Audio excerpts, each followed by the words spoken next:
Praise lord, హల్లెలూయా. దేవి నామానికి స్తోత్రాలు. మీ అందరికీ నా వందనాలు తెలియజేస్తున్నాను. Jyothirmayi with Jesus YouTube channel ద్వారా యేసుకు ప్రియ శిష్యుడిగా ఉండాలని కోరుకుంటున్నావా? ఈ యొక్క శీర్షికలో మొదటగా శిష్యుల యొక్క పరిచయాన్ని గురించి తెలుసుకున్నాము. గత వారంలో పేతురు యొక్క జీవిత చరిత్రను గురించి పరిశుద్ధాత్మ సహాయం ద్వారా తెలుసుకున్నాము. ఈ యొక్క గురువారం పేతురు సహోదరుడైనటువంటి పేతురు అన్న అయినటువంటి అంద్రే యొక్క జీవితాన్ని గురించి పరిశుద్ధాత్మ సహాయం ద్వారా తెలుసుకుందాము. దానికి ముందుగా కొద్ది నిమిషాలు ప్రార్థన చేసుకుందాము. మహాగణుడ, మహోన్నతుడ, సర్వశక్తి అయినటువంటి దేవా, నీకే వేలాది కోట్ల వందనాలు, స్తుతులు, స్తోత్రాలు చెల్లిస్తున్నాం తండ్రి. ఇదిగోనైనా ఎక్కడి వారమో ఎచ్చటి వారమో అయినప్పటికీ కూడా ఏక మనసుతోటి ఏకాత్మతోటి తండ్రి ఈ యొక్క అంత్యకాల దినములలో ఆనాటి ఆది అపోస్తలులు తండ్రి ఏ రీతిగా తండ్రి పరిచర్య జరిగించారో అదే రీతిగా తండ్రి ప్రభా ఈ యొక్క అంత్యకాల దినములలో కూడా అటువంటి తండ్రి రోషము కలిగినటువంటి అయ్యా పరిచర్య జరిగించుటకు తండ్రి ప్రభా మీరు మమ్మల్ని నడిపించుచున్నటువంటి విధానాన్ని బట్టి మీకే వేలాది కోట్ల వందనాలు, స్తుతులు, స్తోత్రాలు చెల్లిస్తున్నాం తండ్రి. అయ్యా మీ యొక్క శిష్యులుగా ఉండాలంటే ఏ రీతిగా మా యొక్క ఆలోచనలు, తలంపులు, మా యొక్క గుణగణాలు ఉండాలనేది మీ యొక్క శిష్యుల జీవితాల ద్వారా మీరు మాకు తెలియపరుచున్నటువంటి విధానాన్ని బట్టి మీకు వందనాలు తెలియజేస్తున్నాం తండ్రి.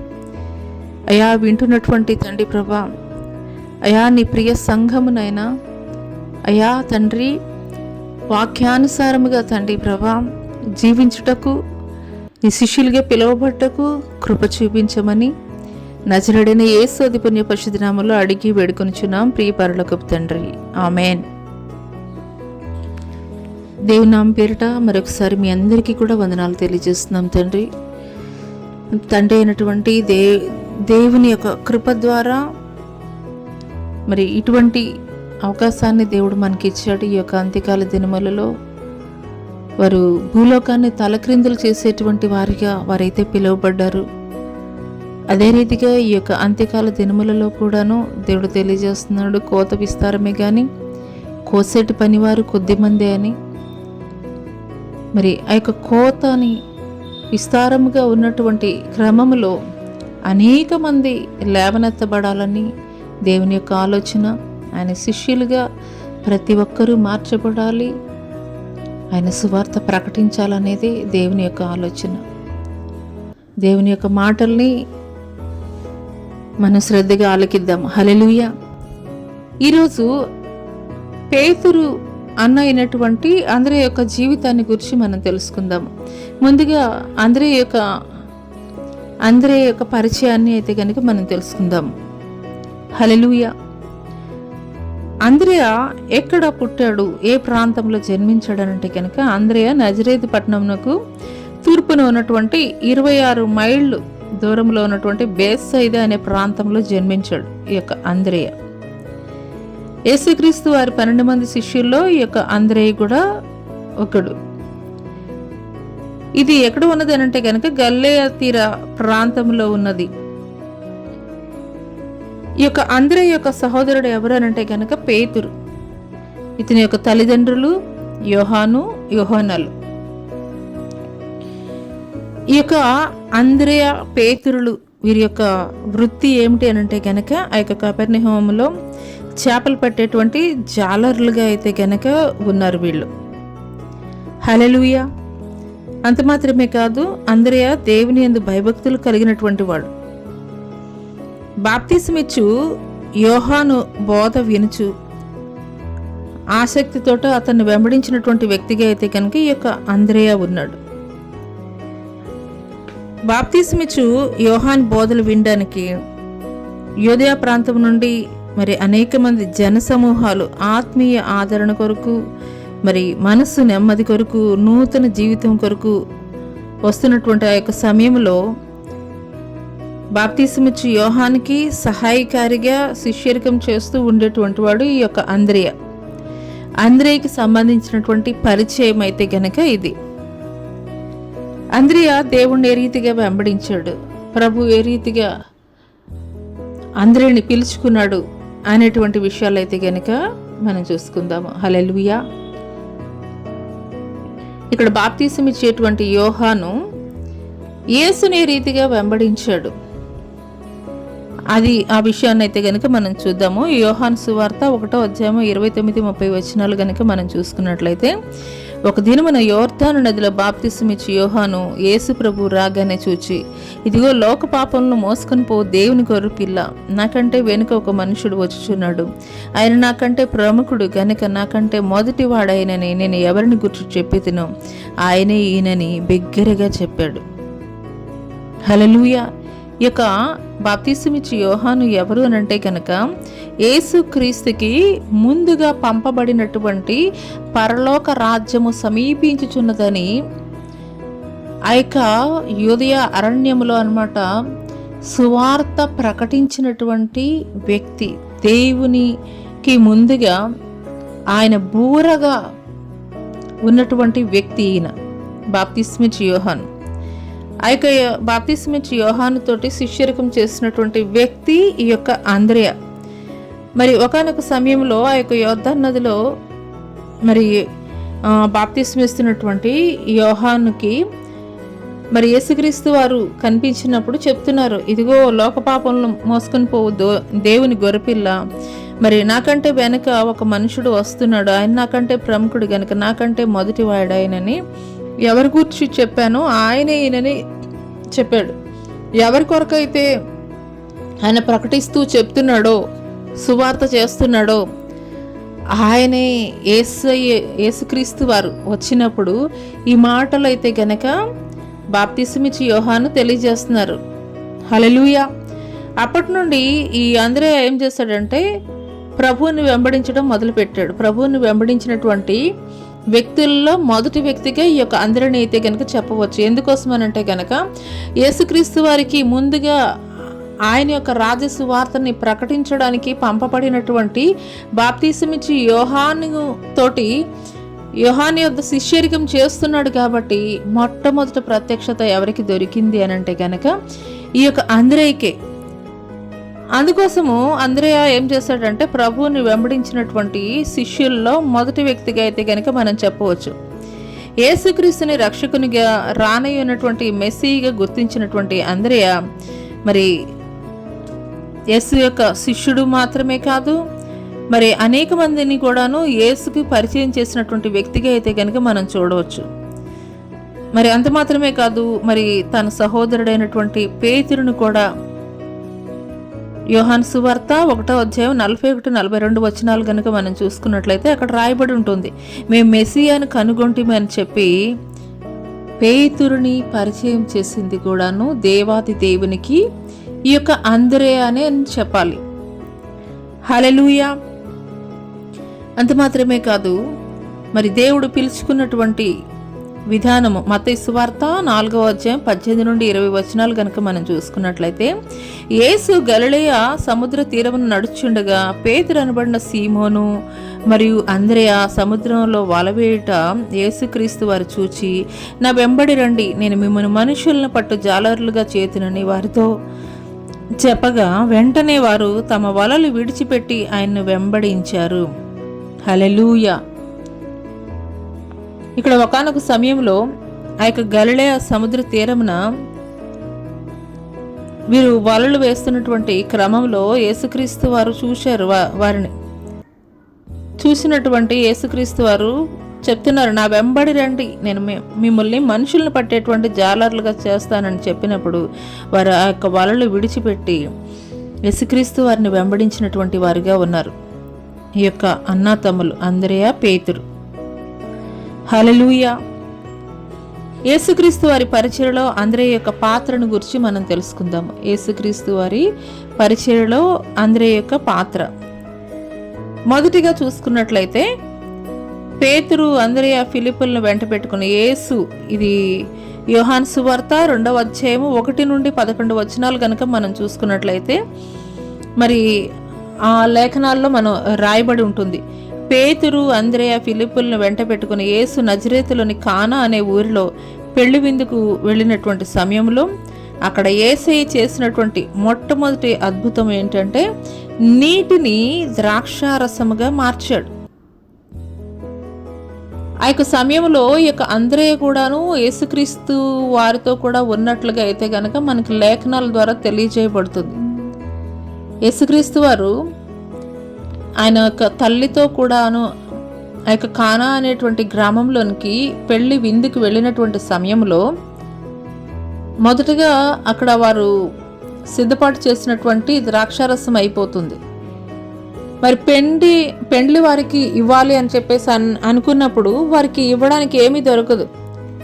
తల్లి చెప్తుంది, శిష్యులు వచ్చి చెప్తారు మరియ దగ్గరికి వచ్చి, అమ్మ ద్రాక్షారసం అయిపోయింది అంటే వెళ్ళి యేసుక్రీస్తు వారి యొద్ద మరియ చెప్తుంది.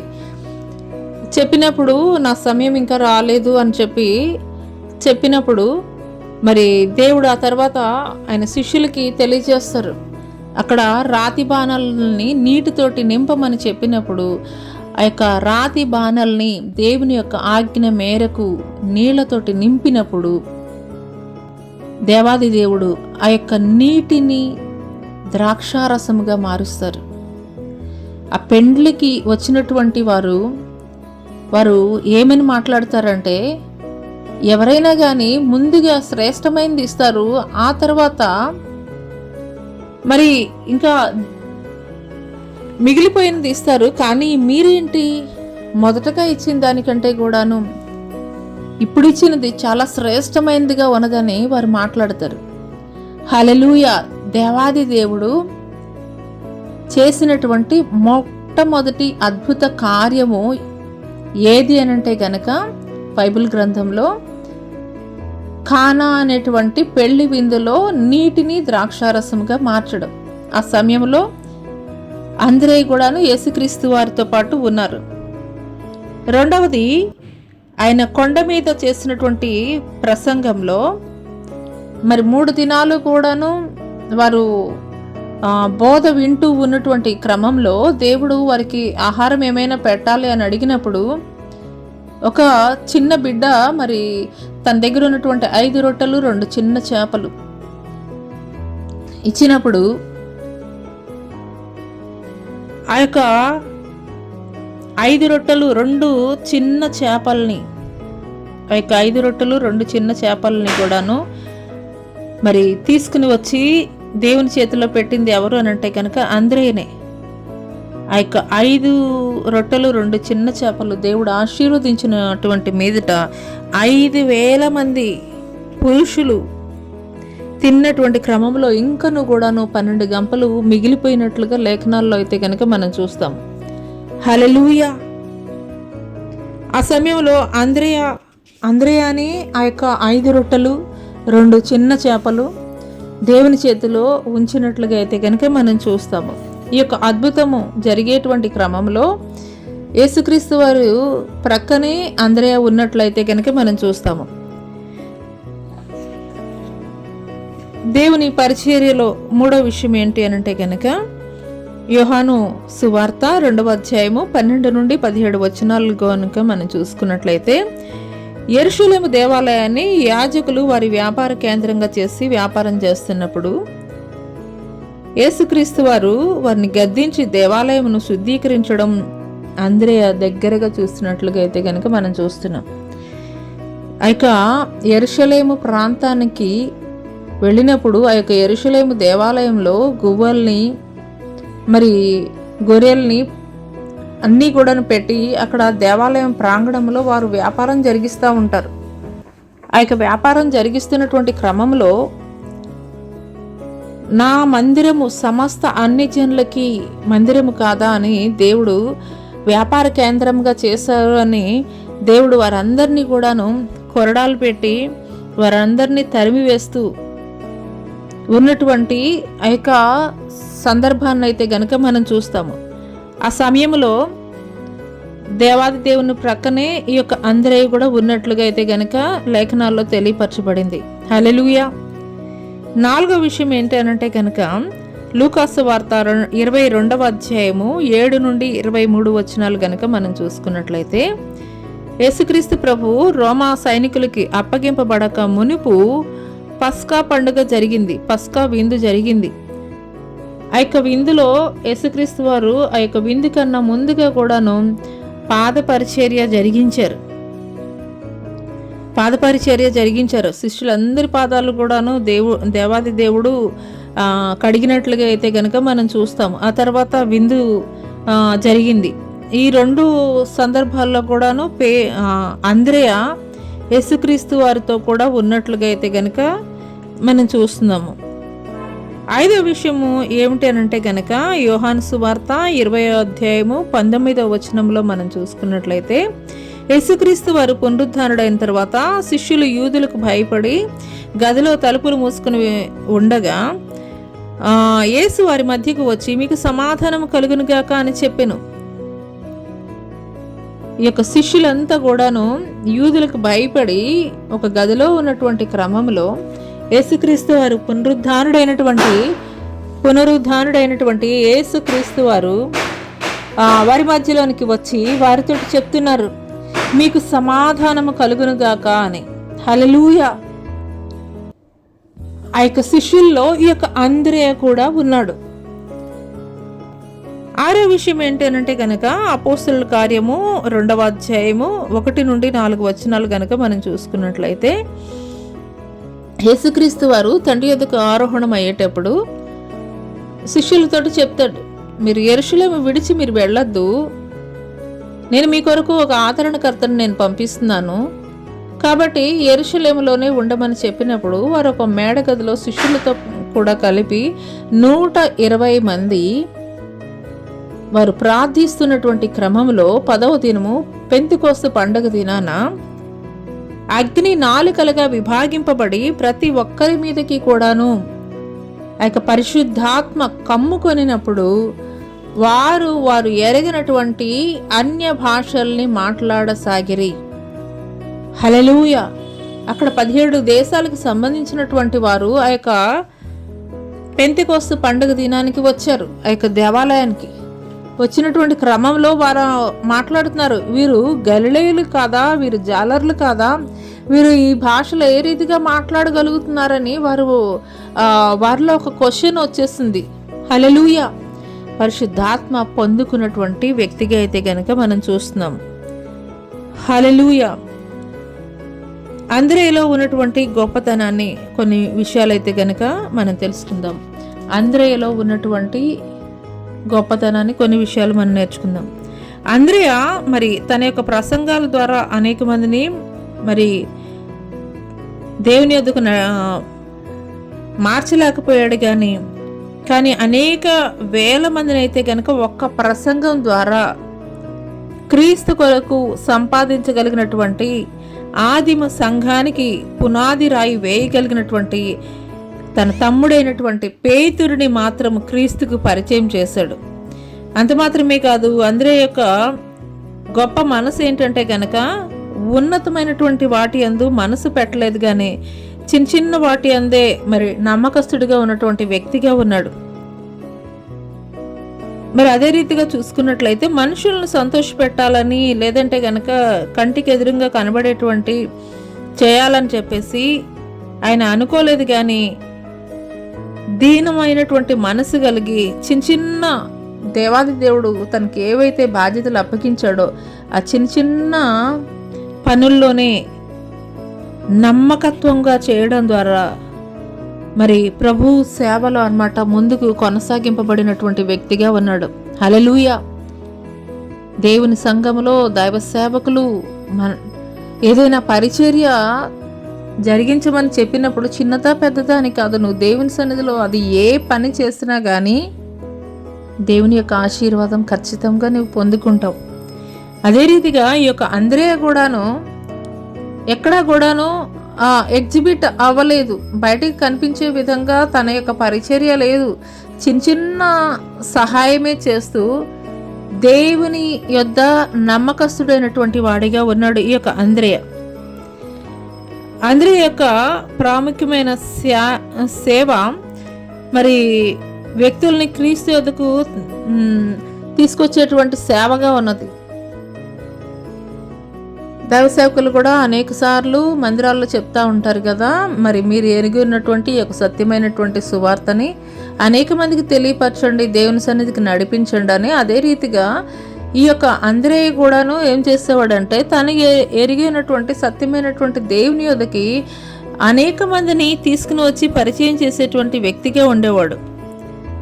అలాంటి ఒక సందర్భాన్ని అయితే కనుక మనం చూద్దాము. యోహాను సువార్త 12వ అధ్యాయము 22వ వచనంలో కనుక మనం చూసుకున్నట్లయితే, ఒకసారి కొందరు గ్రీకులు యేసును చూడగోరుచున్నామని ఫిలిప్పు వద్దకు రాగా, ఫిలిప్పు వారిని అంద్రేయ యొద్దకు తీసుకుని రాగా, అంద్రేయ వారిని ప్రభు యొద్దకు తీసుకుని వెళ్ళను.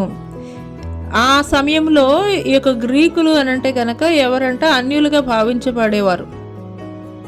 ఆ యొక్క గ్రీకుల్ని క్రీస్తు వద్దకు తెచ్చినటువంటి అంద్రేని మనం చూస్తున్నట్లయితే కనుక అన్యుల ఆత్మల రక్షణ కొరకు కూడాను ఆసక్తి కలిగి పనిచేసినటువంటి వ్యక్తిగా అయితే కనుక మనం చూస్తున్నాం. హల్లెలూయా. ఈ దినము నీవు ఎంతమందికి దేవుణ్ణి ఎరిగినటువంటి నీవు ఎంతమందికి దేవుని గూర్చి నువ్వు సువార్త ప్రకటించగలుగుతున్నావు? దేవుడు ఈరోజు మనల్ని ఇదే ప్రశ్నిస్తున్నారు. నీవు నీ కుటుంబం మాత్రమే క్షేమకరమైనటువంటి స్థితిలో ఉన్నామని అనుకోవడం కాదు, కానీ అనేక మంది దేవుణ్ణి ఎరిగినటువంటి ప్రజలు నిత్య నరకాగ్ని గుండానికి రోజులో కొన్ని వేల మంది రోడ్ యాక్సిడెంట్స్ అనుకోని పరిస్థితుల్లో చనిపోతున్నారు. సూసైడ్స్ చేసుకుంటూ, తొందరపాటు నిర్ణయాలు తీసుకుంటూ, మత్తు పదార్థాలకి బానిసలైపోతూ, మరి దేవుణ్ణి ఎరగకే వారు తొందరపాటు నిర్ణయాలు తీసుకుంటున్నారు. దేవుణ్ణి ఎరగకే వారు మరణించి నిత్య నరకాగ్ని గుండానికి కొనిపోబడుచున్నారు. హల్లెలూయా. దేవుడు ఈ దినం వరకు సజీవుల లెక్కలో నిన్ను నన్ను ఎందుకు ఆయన నిలబెట్టాడు, నీవు నేను ఎందుకు చెల్లించగలుగుతున్నాము అని అంటే కనుక నీ పట్ల నా పట్ల ఆయన ఒక ప్రణాళిక కలిగి ఉన్నాడు. ఎందుకోసమనంటే ఆయన పని కొరకు, ఆయన పరిచర్య జరిగించు నిమిత్తం. వెలిగింపబడినటువంటి నీవు అనేకులకు వెలిగించేటువంటి వ్యక్తిగా నీ ఉండాలని దేవుడు కోరుకుంటున్నాడు. దీపం వెలిగించి మంచం కిందను కొంచెం కిందను పెట్టరు, కానీ అనేకులకు వెలిగించు నిమిత్తము దీపస్తంభం మీదే ఆ యొక్క దీపాన్ని నిలబెట్టేటువంటి వారిగా ఉంటారు. అలాగే సత్యమైనటువంటి మార్గాన్ని ఎరిగినటువంటి నీవు ఒక అంద్రేయలాగా అనేకుల్ని దేవుని తట్టు తిప్పేటువంటి ఒక జ్యోతిలాగా నువ్వు ఉండాలని దేవుడు కోరుకుంటున్నాడు. హల్లెలూయా. అంద్రేయ యొక్క పరిచర్య వివరాలను గురించి కొన్ని విషయాలైతే కనుక మనం తెలుసుకుందాము. యేసుబిఎస్ అనేటువంటి చరిత్రకారుడు యొక్క ఆలోచనల ప్రకారము అంద్రేయ నల్ల సముద్ర ప్రాంతంలో, అంటే దక్షిణ స్కిదియా ప్రాంతంలో, దక్షిణ రష్యా పరిసర ప్రాంతాల్లో స్కిదియాకు పరిచయ నిమిత్తం వెళ్ళినట్లు తెలియజేశాడు అతను రాసినటువంటి గ్రంథాల్లో. ఆ తర్వాత అంద్రేయ రష్యా దేశపు పరిశుద్ధునిగా స్థిరపడ్డాడు. అంత మాత్రమే కాదు, గ్రీసులో అంద్రేయ పరిచయ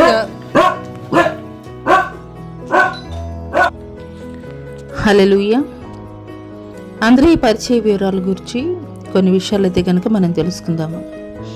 అంద్రేయ ఏ రీతిగా పరిచయం చేశాడు, పరిచయం చేసినటువంటి ప్రాంతాలు, ఇవన్నీ కూడా తెలుసుకుందాము. యేసుబిఎస్ అనేటువంటి చరిత్రకారుడు తన యొక్క గ్రంథంలో రాసినటువంటి వివరాల ప్రకారం అంద్రేయ నల్ల సముద్ర ప్రాంతంలో, దక్షిణ స్కిదియా ప్రాంతంలో, దక్షిణ రష్యా పరిసర ప్రాంతాల్లో స్కిదియాకు పరిచయ నిమిత్తం వెళ్ళినట్లుగా రాయబడి ఉంది. అంత మాత్రమే కాదు, అక్కడ అంద్రేయ రష్యా దేశపు పరిశుద్ధునిగా అయితే కనుక స్థిరపడినట్లుగా అతని గ్రంథంలో రాయడం జరిగింది.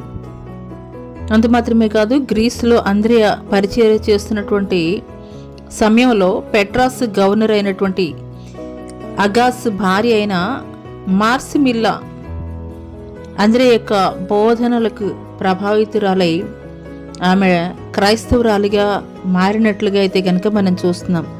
అందుకే ఆ గవర్నరు మరి కోపగించుకొని క్రైస్తవ పరిచర్యను అంతం చేయాలనేటువంటి పట్టుదలతోటి అంద్రేను తన ధర్మాసనం ఎదుట పరిచర్య ఆపమని హింసించినట్లుగా అయితే కనుక మనం చూస్తున్నాము.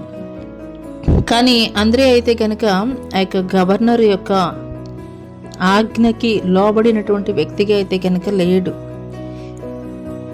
ధిక్కరించినటువంటి పరిస్థితుల్లో అంద్రేని కొంతకాలం పాటు చెరసాల్లో ఉంచి ఆ తర్వాత ఎక్స్ ఆకారం కలిగినటువంటి సిలువ మీద అంద్రేని హతసాక్షిగా చంపినట్లుగా అయితే కనుక ఎస్బిఎస్ యొక్క గ్రంథాల్లో రాయబడి ఉన్నది. హల్లెలూయా. అంద్రియా మరణించిన తర్వాత జస్టినియన్ చక్రవర్తి కాలంలో ఆయన యొక్క అవశేషాలు కాన్స్టాంటినోపిల్లో దొరికినట్లుగా ప్రస్తుతం అది ఎక్కడున్నది అంటే కనుక ఇస్తాంబుల్. ఈ పట్టణం దక్షిణ రష్యా, ఆసియా మైనరు, గ్రీసు వారికి క్రైస్తవ భక్తుల అవశేషాలు భద్రపరిచేదిగా ఉన్నట్లుగా అయితే కనుక తెలియపరచబడుతుంది.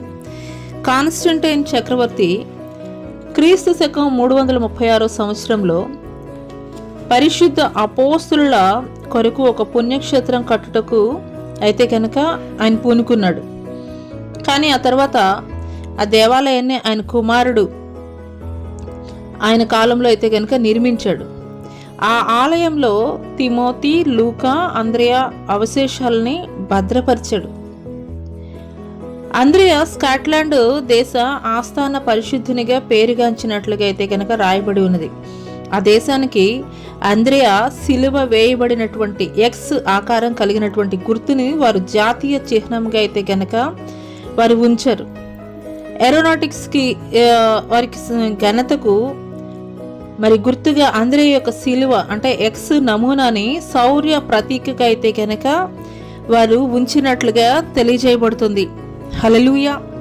అంత మాత్రమే కాదు, రోమన్ క్యాథలిక్ వారి ప్రకారము అంద్రియా అవశేషాల్లో తలభాగం రోమాలోని పరిశుద్ధ పేతురు దేవాలయంలోను, మరికొన్ని రోమాలోనే సెయింట్ ఆండ్రియా అలక్విరి మాల్లోను ఉన్నవని చెప్తారు. 1964 సంవత్సరంలో అంద్రియా పురేను ఒక నూతన వెండి భరణిలో పెట్టి పెట్రాకు ఇచ్చారు. ఈ పెట్రాస్లోని అంద్రియా దేవాలయంలో గ్రీకు భాషలో వ్రాయబడినటువంటి ఒక పుస్తకం ఉంది. పెట్రాస్లో అందులో ఏమేమి రాశారనంటే గనక అందులో అంద్రియా జీవిత విశేషాలను కూర్చున్నటువంటి విషయాలు ఆ యొక్క పెట్రాస్లోని అంద్రియా దేవాలయంలో గ్రీకు భాషలో వ్రాయబడినటువంటి పుస్తకం అయితే కనుక అంద్రియా జీవిత విశేషాలు రాయటం జరిగింది. ఆ రాతల్లో చూసుకున్నట్లయితే కనుక అంద్రియా కాకినస్ కొండ ఛాయలకు అనగా ప్రస్తుత రష్యాలోని జార్జియాలో కాస్పియన్ సముద్ర తీరమందలి స్కిథియన్ల మధ్య పరిచర్య చేస్తున్నట్లుగా అయితే కనుక అందులో రాయబడి ఉంది. అంత మాత్రమే కాదు, అంద్రియా నరమాంస భక్షకుల మధ్య పరిచర్య చేశాడు. వారిని ఎంతో మందిని బిషప్పులుగా కూడా మార్చాడు. బెంజాంటియం నుండి గ్రీసుకు వెళ్ళి తన అపోస్తులతోనూ పరిచర్యను విస్తరింపచేసి ఆ తర్వాత మాసిదోనియాకు, కొరింథీ జలసంధి వరకు తన పరిచర్యను కొనసాగించినట్లుగా అయితే కనుక ఎస్బిఎస్ తన యొక్క చరిత్ర గ్రంథంలో రాసినట్లుగా అయితే కనుక మనం చూస్తాం. పెట్రాసు పరిచర్య అంద్రియా యొక్క చివరి పరిచర్యగా అయితే కనుక మనం చెప్పవచ్చు. పెట్రాసు పరిచర్య ఆఖరిగా మనం చూసుకున్నట్లయితే కనుక అంద్రియా కూడా తన సహోదరుడు పేతురులాగానే హతసాక్షిగా మారాడు. పేతురుని సిలువ మీద అంటే తలక్రిందులుగా సిలువ వేసి చంపారు. తన అన్న అయినటువంటి అంద్రియని కూడాను ఏ రీతిగా చంపారనంటే కనుక ఎక్స్ ఆకారం కలిగినటువంటి సిలువ మీద హతసాక్షిగా 67లో 30 నవంబర్లో మరణించినట్లుగా చరిత్రకారులు తెలియజేస్తున్నారు. హల్లెలూయా. ఈ యొక్క అంద్రియా మొట్టమొదటి శిష్యుడిగా ఇక్కడ తెలియజేయబడుతున్నాడు. పరిశుద్ధ లేఖనాల ప్రకారం అంద్రియా మొట్టమొదటి యేసుకి శిష్యుడిగా పిలువబడుతున్నాడు.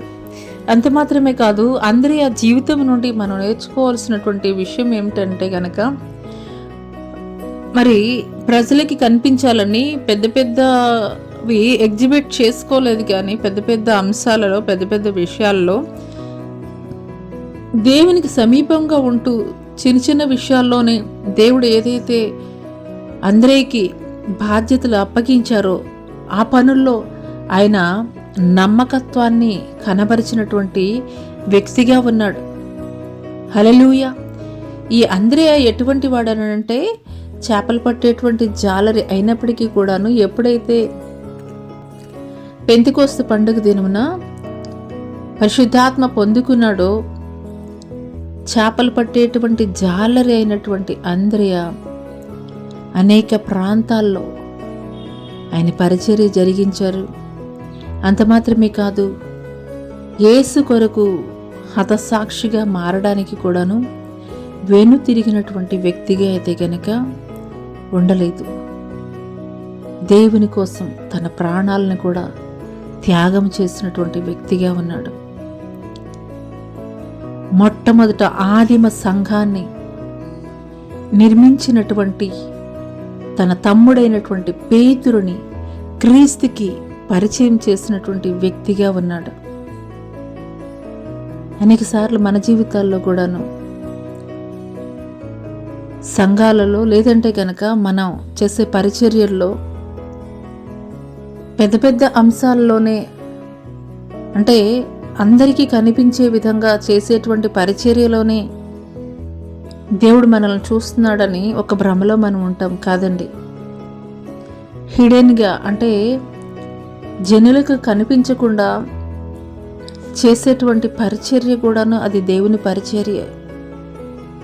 నీకు ఏ పని అప్పగిస్తే, ఒకనొకసారి ఒక అమెరికాలో ఒక పెద్ద సంఘం ఉన్నదంట, ఒక పెద్ద చర్చ్ ఉన్నదంట. ఆ చర్చ్ దగ్గర చెప్పులు స్టాండ్ దగ్గర ఒక పెద్ద ఆయన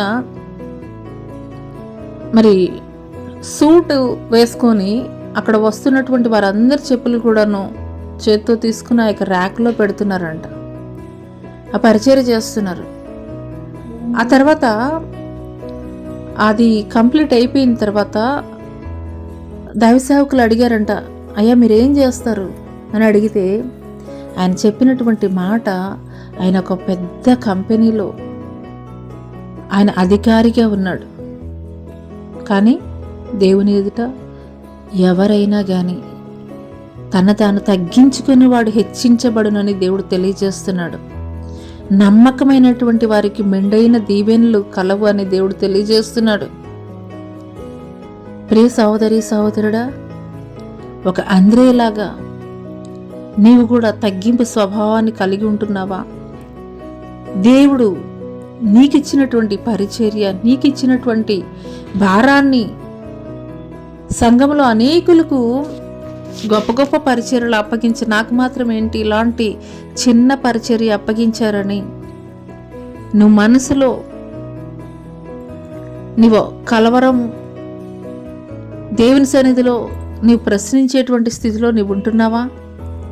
అయితే అందరి జీవితం ద్వారా దేవుడు మనకి తెలియజేస్తున్నటువంటి మాట ఒకటే, దేవుని పట్ల విధేయత కలిగి ఉండడం, ఆయన పిలిచిన వెంటనే ఆయన్ని వెంబడించడం, ఆయన నీకు అప్పగించినటువంటి బాధ్యతని నమ్మకంగా చేయడమే.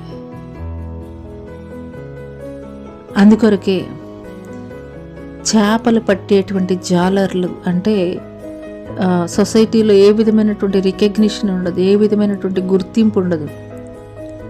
కానీ దేవుని శిష్యుడిగా ఆయన వారిని పిలుచుకున్నాడు. నమ్మకంగా దేవుని పరిచర్య చేస్తున్నావా? అది చిన్నదైనా పెద్దదైనా కానీ విధేయత కలిగి ఉండగలుగుతున్నావా? నిన్ను నువ్వు తగ్గించుకుని జనులు నిన్ను గూర్చి ఎంత అవమానకరంగా నీకు వ్యతిరేకంగా మాట్లాడుతున్నప్పటికీ కూడాను దేవుని పట్ల నీవు కలిగి ఉన్నటువంటి భక్తి శ్రద్ధలను బట్టి వారు ఏం మాట్లాడుతున్నా కానీ నువ్వు తగ్గించుకుని ఉంటున్నావా? నిశ్చయముగా దేవుడు నిన్ను ఆశీర్వదించబోతున్నాడు. ఎందుకంటే ఇవన్నీ కూడా దేవుని యొక్క గుణగణాలు. హల్లెలూయా. యేసుక్రీస్తు వారు కూడా ఆయన సిలువకి అప్పగింపబడేటువంటి సమయంలో అంత సర్వశక్తివంతుడైనటువంటి దేవుడై ఉండి కూడాను ఆయన విధేయత చూపించినటువంటి వ్యక్తిగా ఉన్నాడు. తండ్రి చిత్తాన్ని నెరవేర్చినటువంటి వ్యక్తిగా ఉన్నాడు. అందుకోసమే తండ్రి యొక్క కుడి పార్శ్వమున ఆసీనుడై ఉన్నాడు. నా ప్రియ సహోదరి సహోదరుడా, అందరే కలిగినటువంటి సుగుణాలు తగ్గింపు జీవితము, నమ్మకత్వం, విధేయత, ఈ మూడు వింటున్నటువంటి నీవు కూడా కలిగి ఉన్నట్లయితే దేవుడు నిన్ను కూడా ఆయన శిష్యుడిగా శిష్యురాలిగా పిలవబోతున్నాడు. అట్టి కృప దేవుడు మీకు దయచేయనుగాక. ఆమేన్. ప్రార్థన చేసుకుందామండి. మహాగణుడ మహోన్నతుడ సర్వశక్తుడైనటువంటి దేవా, నీకే వేలాది కోట్ల వందనాలు, స్తుతులు స్తోత్రాలు చెల్లిస్తున్నాం తండ్రి. అయ్యా, మీ యొక్క ఆలోచన మేరకు, మీ యొక్క ప్రణాళిక మేరకు తండ్రి, అయ్యా ఈ యొక్క శిష్యుల గూర్చి తండ్రి ప్రభా, ప్రతి గురువారము కూడా తండ్రి ప్రభా మీరు మాతో మాట్లాడుతున్నటువంటి మాటలను బట్టి మీకు వందనాలు తండ్రి ప్రభా. అయ్యా, విని వదిలివేసే వారుగా ఉండటం కాదు కానీ తండ్రి, అయ్యా నీ శిష్యులు ఏ రీతిగా అయ్యా తండ్రి జీవించారో తండ్రి ప్రభా, ఆ రీతిగా తండ్రి ప్రభా అయ్యా వింటున్నటువంటి తండ్రి నీ బిడ్డలు కూడా తండ్రి అటువంటి నమ్మకత్వమైనటువంటి జీవితాన్ని కలిగి ఉండి నీకు విధేయత చూపిస్తూ నిన్ను వెంబడించేటువంటి వారిగా ఉన్నప్పుడు నీ శిష్యులకి ఇచ్చినటువంటి ఆధిక్యతని, ఘనతని దేవాది దేవుడు మనకి కూడా దయచేయబోతున్నాడు. అట్టి కృప దేవుడు మీకు దయచేయను గాక. Amen. Jyothirmayi with Jesus YouTube channel ద్వారా ప్రతి గురువారము యేసుకు ప్రియ శిష్యుడిగా ఉండాలని కోరుకుంటున్నావా? ఈ యొక్క శీర్షికలో మరి గడిచిన కొన్ని వారాల నుండి శిష్యుల యొక్క పరిచయము, యేసుక్రీస్తు వారి శిష్యులకి బోధించినటువంటి బోధ, పేతురు యొక్క జీవితాన్ని గురించి తెలుసుకున్నాము. మరి ఈ వారము అంద్రయ్య జీవితాన్ని గురించి తెలుసుకున్నాము. ఈ యొక్క అంత్యకాల దినములలో ఆయన శిష్యులుగా నీవు కూడా ఉండాలి. అనేకుల్ని శిష్యులుగా ఆయన యొద్దకు ఒక పేతురు ఏ రీతిగా అయితే కనుక అనేకుల్ని, అన్య జనులని కూడాను దేవుని యొద్దకు తీసుకుని వచ్చి సత్యమైనటువంటి మార్గంలో నడిపించాడో, నీవు కూడా అటువంటి పరిచర్య జరిగించాలనేది దేవుని యొక్క ఆలోచన. వెలిగింపబడినటువంటి నీవు అనేకుల్ని వెలిగించాలన్నది దేవుని యొక్క ఉద్దేశము. మరి యొక్క వర్తమానాల ద్వారా ఆశీర్వదింపబడుతున్నటువంటి నీవు అనేకులకు తెలియజేయడం ద్వారా, అనేకులకు షేర్ చేయడం ద్వారా వారి జీవితాలు కూడా వెలిగింపబడేవిగా దేవుడు మార్చబోతున్నాడు. తద్వారా దేవుడు నిన్ను, నీ కుటుంబాన్ని ఆశీర్వదించబోతున్నాడు. అటు కృప దేవుడు నీకు దయచేయనుగాక. ఆమేన్.